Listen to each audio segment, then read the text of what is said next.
Well, there is no doubt that the Prime Minister's housing announcement on Sunday, pitched ostensibly to young people, has captured headlines. The real question is, has it captured votes? Put simply, the coalition policy will allow first home buyers to withdraw 40% of their superannuation balance up to a maximum of $50,000 for a home deposit. The super withdrawal would then have to be returned, including a proportion of the capital gain if the property was sold. Now, maths tend to get in the way. The median price of a unit in Sydney is just under $800,000. The maths would tell you that you'd need a $160,000 deposit in order to have a look in. Stripping your superannuation of $50,000 would still leave you with a long way to go. Then there's the question of how much money young ones have left in their superannuation account. Remember, during coronavirus, something approximating 3 million Australians withdrew a total of $36 billion from their superannuation, and many under 35 actually drained their accounts. Then there are further disturbing statistics which make the take-up of such a proposal to be in all likelihood very limited.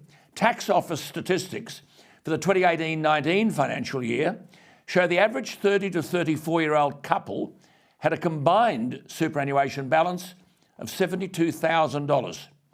If under the plan they can only withdraw 40% to help buy a house, that's a fairly piddling $29,000. The 25 to 29-year-olds have even less, and they would, on Tax Office statistics, qualify for withdrawal of only $14,000.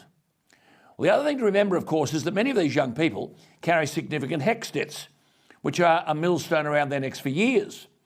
This is a far more complicated issue than the Prime Minister's announcement would have you believe, notwithstanding that he is, I'm sure, well-intentioned. It's prompted by the simple question, can young people afford to buy a house?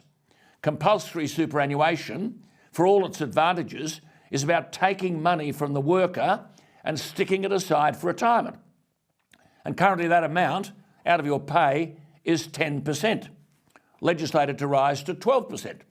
Many workers would say, well, I'd rather have the money now to help me afford a better standard of living.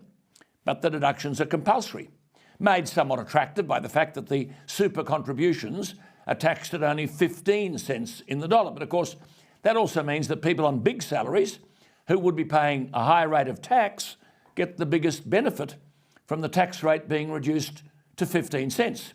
So on the one hand, the young would-be home buyer is forced to put money into super, then being told that he or she can take it out, but then they must put it back if the home is sold. There are several problems here, unrelated to the announcement by the Prime Minister, but which mitigate against the likelihood that many voters will find the proposal attractive. As I've already said, many of these young people are saddled with unconscionable levels of HECS debt. How they pay that off, pay rent and save for a deposit, I have absolutely no idea.